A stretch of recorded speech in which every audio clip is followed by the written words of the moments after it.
ใช่เจ้าป้าจะไปตัดแล้วจะเอาใส่เด้อ เพิ่ง ป้าไปตัดเอาใส่ นี่ เด้อ เห็นบ่ ป้าไปตัดเอาใส่เด้อ นี่เป็นอีกแล้วนี่เป็นแห้งเลยเดี๋ยวนี้สิได้ปิดก่อนใจอยู่บ่จิบห่อนบ่ปลามันจิบลุนเบะลงลุมมันบ่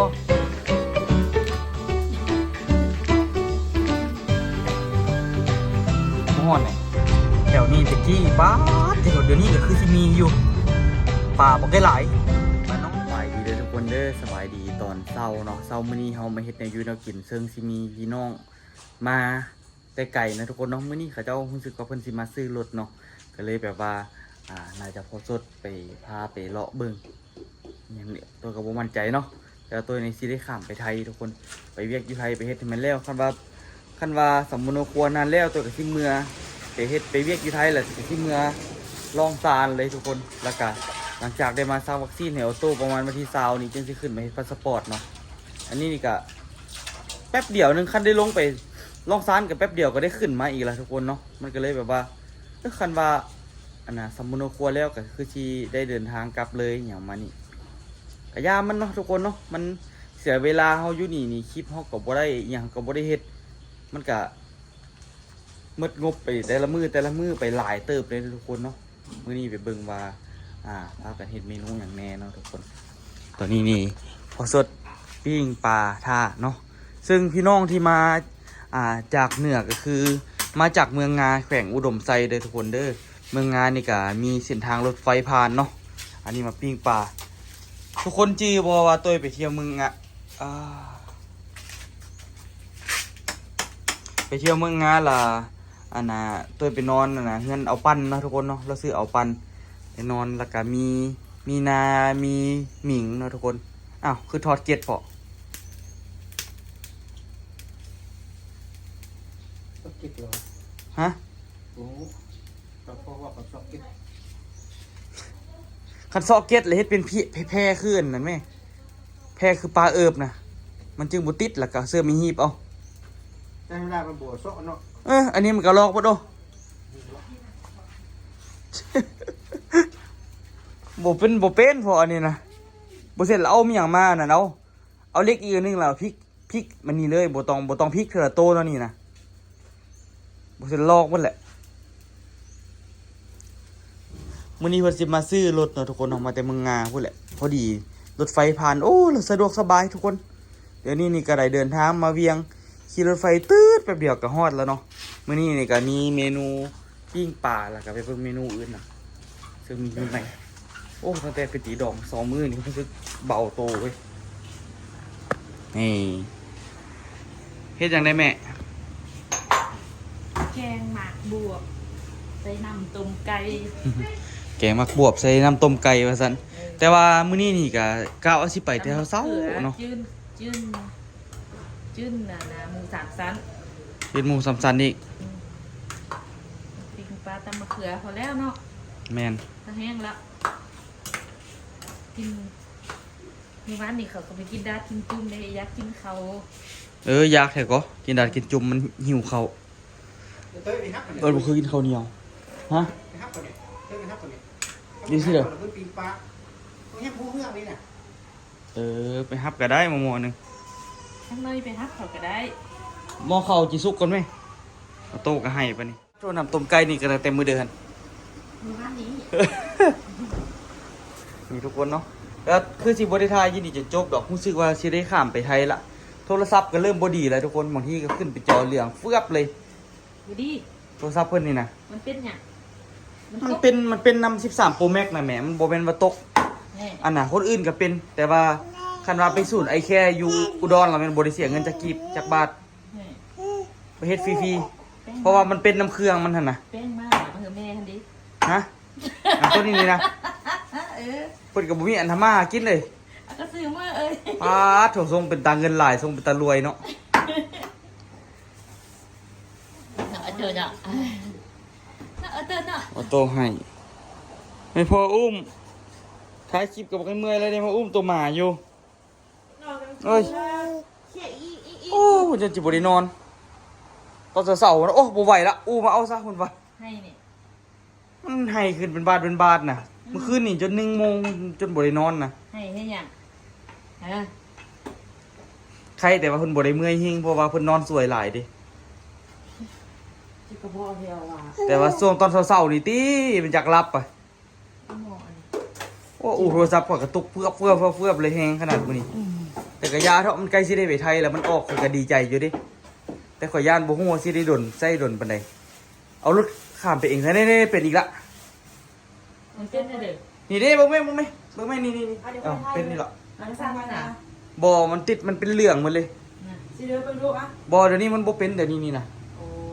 มื้อนึงมันเป็นมื้อนึงมันดับมื้อนึงเป็นมื้อนึงดับ เนาะ บ่มันเป็นน้ำเครื่องมันเลยแหม่ แน่ คนอื่นก็เป็นเดี๋ยวเบิ่งนี่ เออ นี่แต่ว่าภาพนี่มันไปอยู่ได้นี่ภาพนี่ เอาไปถ่าย นี่เบิ่ง เบิ่งป้าปิตันเอาใส่เด้อ เห็นบ่ ป้า มัน ปิ เล ตัน ย เอาใส่เด้ เอ อ อเด้เป็นอีกแล้วเดี๋ยวนี้เป็นแฮงเลยเดี๋ยวนี้ขอสิได้ปิดก่อน เหลืองมันเลยเนาะ บ่เดี๋ยวนี้มันบ่เป็นเดี๋ยวนี้นี่นะ โอ้ มื้อนึงมันเป็นมื้อนึงมันดับ ไม่ได้มันตกมาจากเตยเนาะ บ่มันเป็นน้ำเครื่องมันเลยแหม่คนอื่นก็เป็นเดี๋ยวเบิ่งนี่ เออ นี่แต่ว่าภาพนี่มันไปอยู่ได้นี่ภาพนี่ เอาไปถ่ายเถอะเจ้า นี่ ป้าจะไปตันแล้วจะเอาใส่เด้อ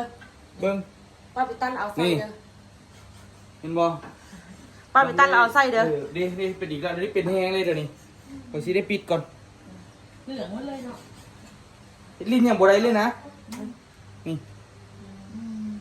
ข่อยต้องเอาของเจ้าทายต่อแล้วมันลิ้นยังบ่ได้เลย คอยว่าต้องได้ซื้อโทรศัพท์อีกหน่อยนึงอ่ะ ซื้อหยัง ซื้อไว้เนาะ เงินเจ้าหลายติ หลายเลยใช้ทฤษฎีเมซูอยากได้ นี่มาละ อยากได้อย่างต้องคิดไว้ก่อน คิดได้เดี๋ยวมันก็ตามมาเมซูว่าธนาคารเขาอนุมัติ ยัง คือว่าตึมเงินอึดบ่ยากเงินตายอึดหยังผัดว่าคือเป็นอากาศเป็น เดี๋ยวธนาคารติหาเบิ่งแล้วนะเพิ่นบ่กายปี2030นะ น่า สิได้เป็นเจ้าสัวครับเบิ่ง คือดีเลย เมซูคือจะได้เป็นแม่ ก็บ่ถึงขั้นเจ้าสัวดอกแต่ว่ากินรวยให้เบิ่ง รวยละ คือดีเลยกันเลยคน เพิ่นตั้งเป้าหมายแล้ว ได้ 2030 แล้วโอ้อะไรก่อนที่ว่าได้วาสนาเลยนี่มีแนวอยู่หันเด็ดซังมีแนวอยู่ละ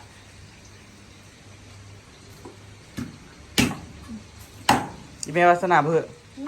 กูก็บ่เซ็ตกล้องจักหน่อย มีซ้ำนี่แหละวาสนา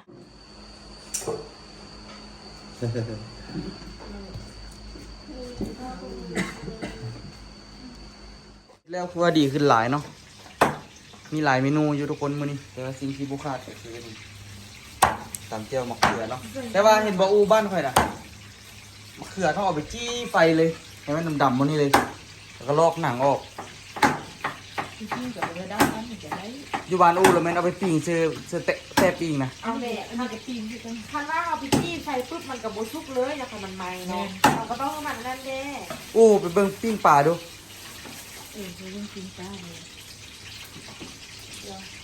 มันบ่มีเกล็ดนะปิ้งจักสั่งอยู่ไหนหุ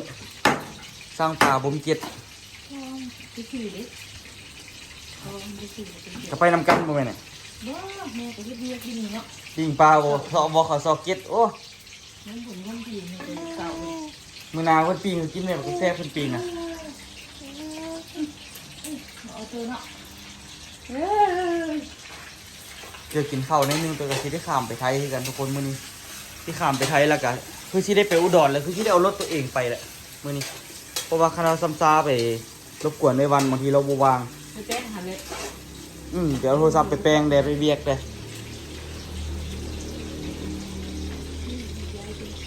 ถ่ายเอกสารกับบ่มาจักเทื่อก็เลยว่าโอ๊ะไปก่อนซะมาตัวเนาะตัวสีเขียวได้นี่นะ เยอะได้อ่างน้ำได้อ่างเอาเจอเนาะ พากันปีนเลยเด้ยัง นี่มานานนี่ พริกเลยแล้วก็แล้วหรอบ่ นั่นอันนึง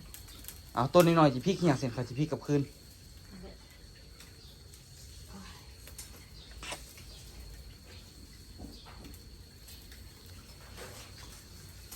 จิได้อยู่บ่มันจิบ่ฮ้อนบ่ปลามันจิบ่หล่นเบะลงลุมมันบ่ จักแล้วเดี๋ยวนี้ก็บ่ได้กิน บ่ฮ้อนแหละมือน่ะ ร้อน เบะเกือบเบะเนาะ ก็ดีซึกเบอร์หน้านี่ ปลาไม่สุกเลยมาใส่นี่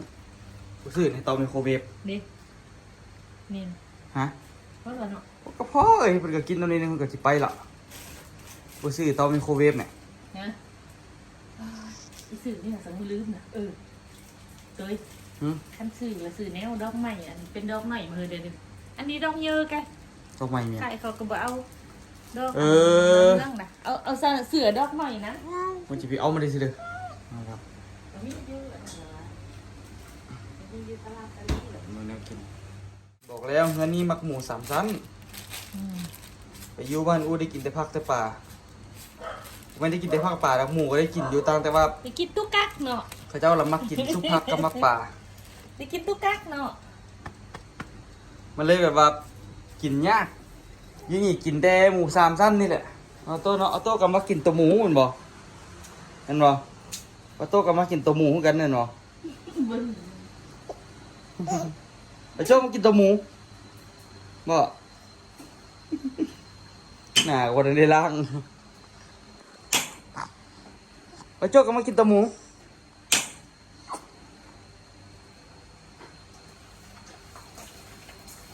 เดี๋ยวพ่อกำลังไปหับแล้วทุกคนเนาะไปหับปนาเอาปันหับเขาเจ้ามาละ ยานเตะจ้างพูดแจ๊ะ บ่ต้องย่านจางน่ะเจียวก็มีแม่เอ้ยเพิ่นยานเข้มมันคั่วทุกคนนี่คั่วหม้อนี่ต้มอย่างทั่วเฮิงแท้ เราเอาตัว ข้าวเอาโจ้โตกินข้าวตอนนี้นี่เฮาเดินทางมาแล้วทุกคนเฮาสิไปไทยเนาะตอนนี้นี่ก็กินข้าวเช้าละแล้วก็เอาปั้นกับแม่นพ่อกับต้อมเนาะที่แค่เนาะต้อมกับพาเขาเจ้าไปเลาะเบิ่งรถแล้วตัวคาเวียกต้องได้ไปไทยนิดนึงไปเฮ็ดนั่นเฮ็ดนี่หลายแนวหลายโทรศัพท์กับเพนี่เฮ็ดลิงไปเฮ็ดให้มันแล้วๆไปแล้วตอนนี้นี่ก็ยังยุ่งยากอยู่ทุกคนเวลาก็น้อยตอนนี้ก็10 โมงละมันบ่ได้หยังเวลาผ่านไปไวส่วนที่ข้ามไปฮอดด่านโอ้คันว่าเอารถข้ามนี่ยังต่ำนี่ต้องมี12 โมงคันไปแต่คนนี่ได้อยู่11 โมงฮอด11 โมงฮอดกับฮิปแลนด์ไปธนาคารแลนด์ไปหุ้นแล้วก็ไปนั่นไปนี่แล้วก็ที่เพชรนั่นแหละทุกคนเนาะมื้อนี้สิได้ไปอุดรอีกโอ้เจ๊เส้นเลยหลายแนวขนาดแต่ว่าผ่านมื้อนี้ไปแล้วก็คือสิแล้วไปเนาะเวียกอหย่างต่างๆก็ได้ไปฝากเครื่องอีก หลายแนวอยู่พอดีมีพี่เมฆเพิ่นสั่งกาแฟเนาะทุกคน เอามาแล้วกาแฟ ประมาณละอยู่กระเป๋าสั่งกาแฟเดี๋ยวไปฝากกาแฟให้เอเมฆพร้อมเนาะออโต้กำลังรับอยู่อาบน้ำแล้วล่ะรับเก็บเครื่องเก็บของแต่ว่าเขาเสียข้ามไปละล่าเอานะทุกคนเอารถข้ามไปมันนี่สำคัญที่สุดมื้อนี้เขาต้องรักษาเวลาเนาะเอารถข้ามไปนี่เสียเวลาเนาะเสียเวลาอยู่ด่านเป็นชั่วโมงพุ่นแหละโซซีได้เรียนคิวโซซีได้แต่ว่าคันโชคดีแน่ก็คือสิคนหน่อยเนาะแต่ว่ามื้อนี้นี่คือสิยากแต่ว่าโชคดีวันศุกร์วันเสาร์วันอาทิตย์นี่ค่อนข้างว่าคนหลายเนาะคนหลายอีหลีมันก็แล้วแต่ช่วงเลยเนาะมีช่วงคนหลายคนหน่อยแต่ว่าล่าสุดก่อนหน้านี้ที่เฮาไปก็คือคนบ่ค่อยหลายปานใดก็พอได้อยู่คันเป็นแบบนั้นแต่ว่าพอมามื้อนี้เนี่ยมันก็อยากเฝ้าไปเนาะทุกคนต้องทำเวลาก็เลยสิเอารถจอดไว้หน้าด่านแล้วก็ข้ามไปเอาข้ามรถเมล์เอาสำคัญที่สุดกับประหยัดเงินนํทุกคนเงินข้ามด่านนั่นน่ะสามารถเติมน้ำมันไปฮอดล่องซานได้สบายเลยข้ามด่านไปยังเบิดนี่คันเทียบเป็นเงินกีบนี่มึดประมาณ400,000ไป500,000ไปกลับไปเวียงไปกลับได้เงินค่าข้ามด่านแต่เฮาคันข้ามแต่คนมึดเงินแต่น้อยเดียวเนาะมึดเงินค่าน่ะไปก๊อปปี้เอกสารแล้วก็ไปสแตมป์อย่างก็บ่ได้เสียเงินเนาะบ่ได้เสียภาษีอีก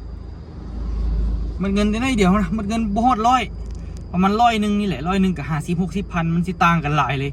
มันต่างกันเป็นขั้วมือเลยแต่คันเอารถข้ามนี่ไปแล้วไปยาวๆนี่คุ้มแท้นี่ไปดำมือ2 มือ ไปดำเล็กดำหน่อยเนาะกลับเนาะก็เลยว่า ขามแต่คนเอาซะที่ไปเฮ็ดเวียกเนี่ยต่างๆแล้วเราก็กลับค่อยตัดสินใจละอันน่ะสัมมโนครัวนี่คันเบิ่งนี่คันเฮากลับมาเตพุ่นล่ะมื้อวันจันทร์คันยังบ่ได้นี่เฮากลับเลย ก็ว่านั่น กลับปะนะลองซานเลยแล้วก็ เฮ็ดเวียก หลังจากนั้นล่ะเฮามาซักวัคซีนให้ออโต้แล้วจึงไปเฮ็ดพาสปอร์ตเพราะว่าวันที่20นี่ก็สิได้มาอีกวันนี้กับวันที่เท่าใดล่ะ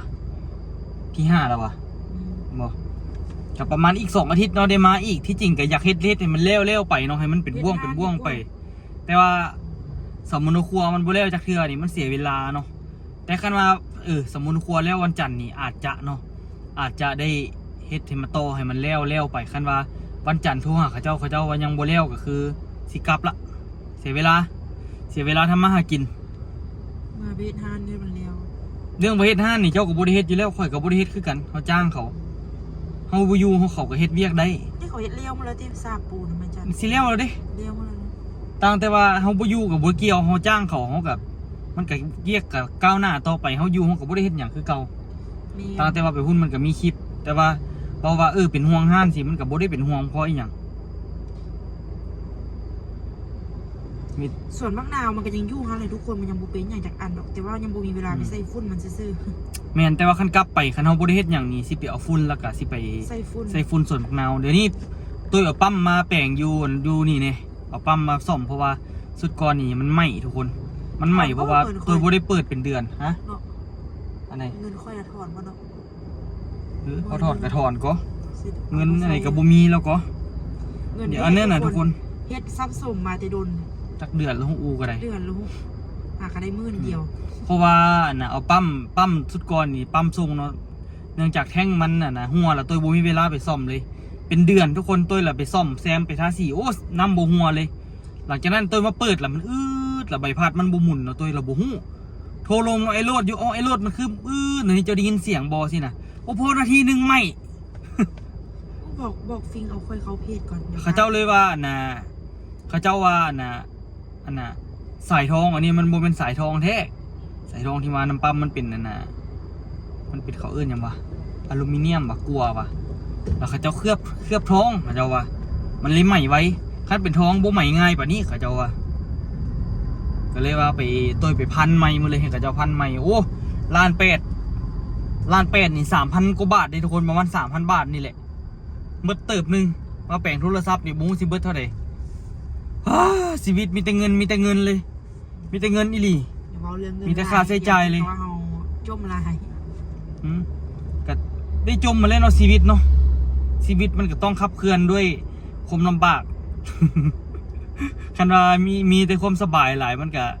บ่มีแรงผลักดันนะจริงๆสบายก็ดีแหละเนาะก็เลยแบบว่าสู้ต่อไปแล้วก็ค่อยๆใส่เดี๋ยวนี้นี่เขาเจ้าสาบปูนใกล้ๆสิแล้วเราต้องได้จ่ายค่าสาบปูนละเพราะว่าพอจอยไม่จันว่าสิออกให้แต่ว่าเงินเขาเจ้าก็บ่ค่อยมีดอกทุกคนตัวเลยบอกไม่จันว่าออกซอยแต่ครึ่งนึงพอละออกซอยแต่4 ล้านพอละเดี๋ยวส่วนที่เหลือเดี๋ยวเฮาสิหามาใส่เอานะอูเนาะเพราะว่าเขาเจ้าก็หาเงินเขาเจ้าก็กินน้ำแต่ส่วนอย่างหั่นน่ะพอได้เงินมาห้านเขาเจ้าก็บ่ได้ละไอ้นี่โอนเงินให้พอจอยล้านนึงก่อนก็เลยแบบว่าอย่าซะเอาบ่รบกวนเพิ่นหลายดอกมีสำใดก็เขาเจ้าก็บอกว่าเขาเจ้าสิจ่ายให้แต่ว่ามันก็บ่อยากให้เขาเจ้าเอาเงินมาใส่เบิดหั่นน่ะให้เขาเจ้ามีเงินติดตัวนี่เดี๋ยวเฮาสิเดินทางไปไทยเลยทุกคนเนาะมันก็ยุ่งยากในนี่แหละชีวิตเนาะมันต้องได้สู้ต่อไป มันก็พอได้ผ่านเรื่องราวไปคือมื้อนี้แหละเรื่องราวมื้อนี้ก็ยุ่งแต่คันว่าผ่านมื้อนี้ไปมื้ออื่นมันก็สะดวกละหั่นน่ะเนาะค่อยๆเฮ็ดไปค่อยๆแก้ไปเทื่อละปัญหาเบิ่งว่าปัญหาใดมันสำคัญกว่ากันเนาะสู่เส้นทาง450 ปีนะทุกคนเนาะตอนนี้นี่โทรไปถามเวียกนำแม่จันแล้วแม่จันบอกว่าเวียกนี่มันเหลือแต่ห้องน้ำที่ยังบ่ทันน่ะโบกแต่มื้อนี้เขาเจ้าน่าจะมาโบกแล้วว่าแม่จันว่าห้องน้ำมันสิติดกะโหลบ่เขาจะถามอันติดกะโหลเขาจะสิขีดให้เขาจะว่าก็สิติดอยู่บอกว่าสิบอกให้รถว่าสิติดแล้วก็หลังจากนั้นแล้วก็บอกว่าสิติดแล้วก็ยังสิว่าเมื่อกี้นี่ ถามเรื่องหูเล็กเฮ็ดอัน เฮ็ด เกาะออกมา ก็ออกมานี่เขาจะสิไล่เท่าไหร่ให้สินะ ตัวไรเบิ่งกับมันก็ถือว่าแพงอยู่แต่เขาเจ้าว่า4.5 ล้านนี่ก็อาจจะเฮ็ดอาจจะให้เขาเจ้าเฮ็ดให้เพราะว่าโค้งเมียมันก็มีโค้งเก่ามามื้อละมันมีหยังก็บ่ได้ค่อยได้จอดอีหยังหลายไว้เลยนะมัน4.5 ล้านนี่สิเฮ็ดอยู่โบกก็ใกล้สิแล้วก็ทุกคนเนาะโบกฝาเนาะบ่แม่นว่าเฮามาแล้วเวียกมันหยุดก็สร้างเขาเจ้าก็ไปเฮ็ดปกติเนาะ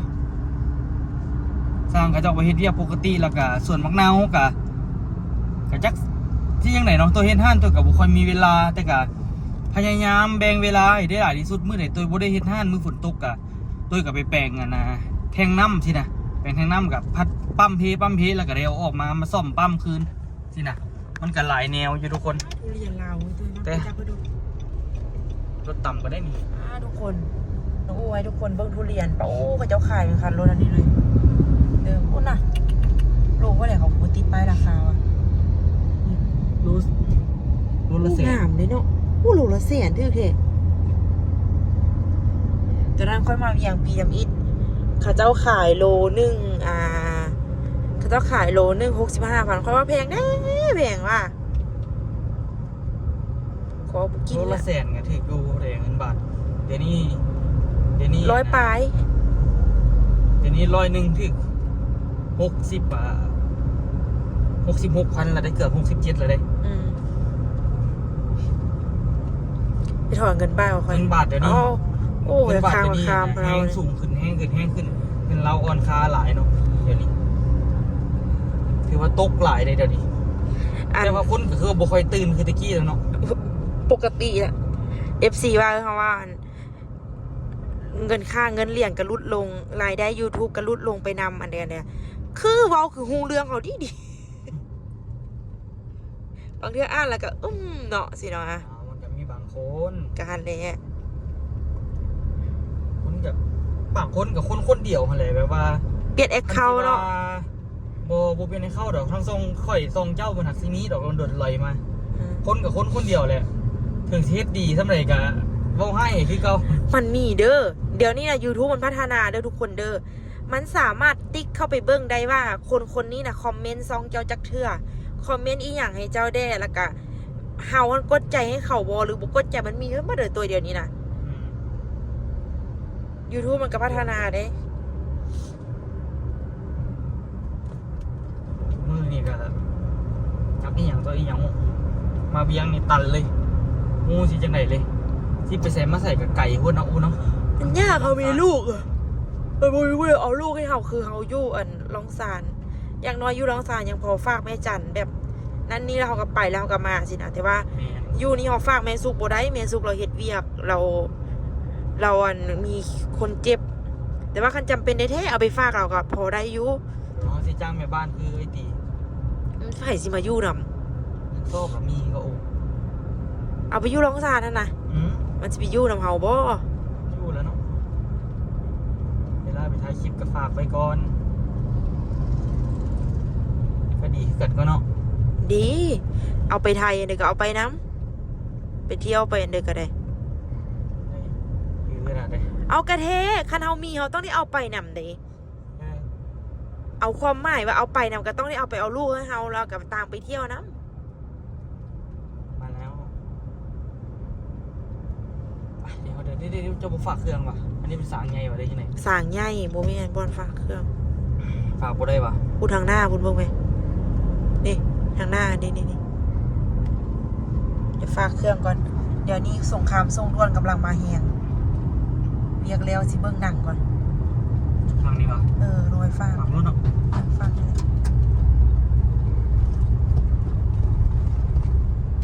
มุกอรุณฝากรุ่นไหนมุกอรุณชุดไหน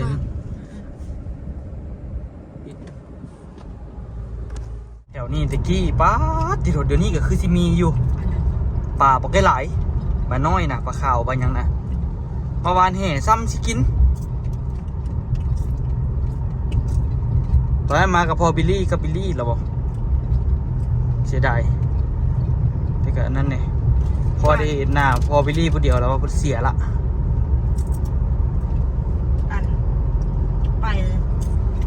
ปนะทุกคนเมื่อวานเมื่อเช้าไปสู้ว่าให้ฟังว่าไปหงหมอไปสู้ไปหงหมอ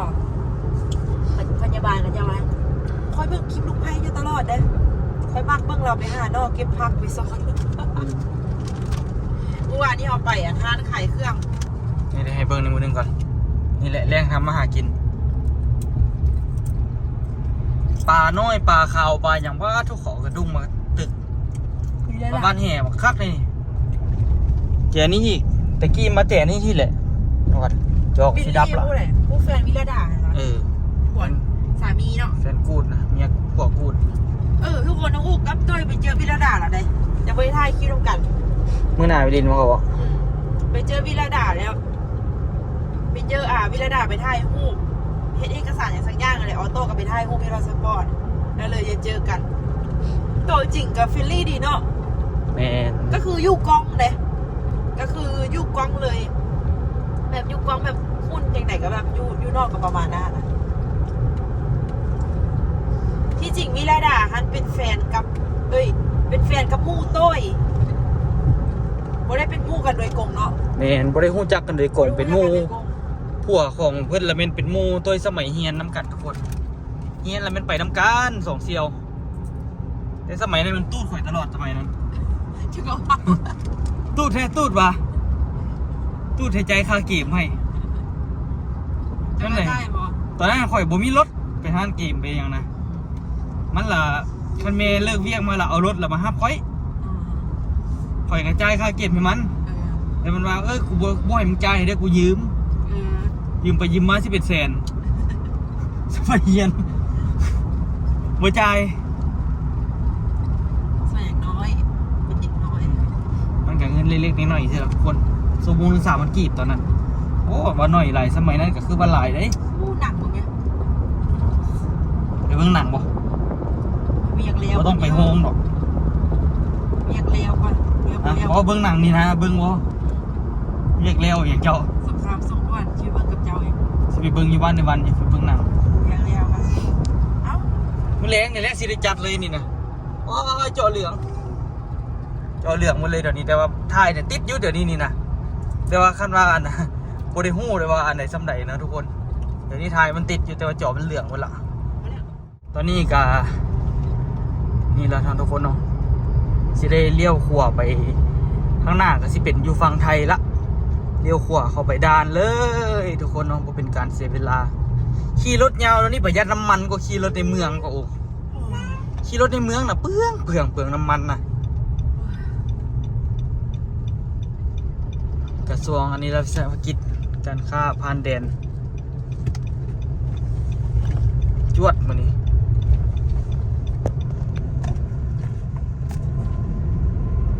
อันนี้นี่ก็คือสิได้ข้ามไปไทยแล้วก็สิได้ซื้อเครื่องไปฝากพี่เอกอยู่พุ่นเนี่ยเนาะเขาสิข้ามรถเมล์เอาเครื่องของบริมีอย่างหลายทุกคนทางอิดว่าสิเอาปั๊มมาเลยสิเอารถข้ามนำแต่ว่าพอบอกปั๊มแล้วก็ยาเถาะแปลงอยู่แล้วก็แล้วสินะมันยากเอาข้ามยากก็ข้ามไปข้ามมามื้อนึงตำรวจสิถามอีก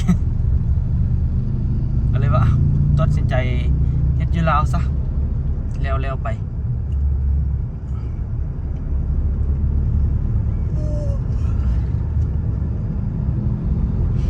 บางทีนะเครื่องรุ่นสิไปซื้อยูนดูโฮมก็ได้จอคอยอูตอนนี้นี่จอมันเป็นเหลืองอะไรทุกคนแต่ว่ากล้องนี่เสื้อประมาณยังถ่ายอยู่คือเหลืองกับป้ามันเหลืองนี่แหละ เป็นจอเหลืองจอเขียวนะทุกคนถ้าทุกคนก็เข้าใจว่าจอเหลืองจอเขียว iPhone เป็นยังไงไปเสิร์ชน้ำ TikTok เลยหรือว่า YouTube เลยจอเหลืองจอเขียว iPhone 13 Pro Max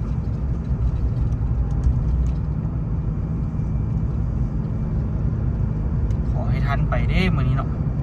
ยานจะบ่ทันนะ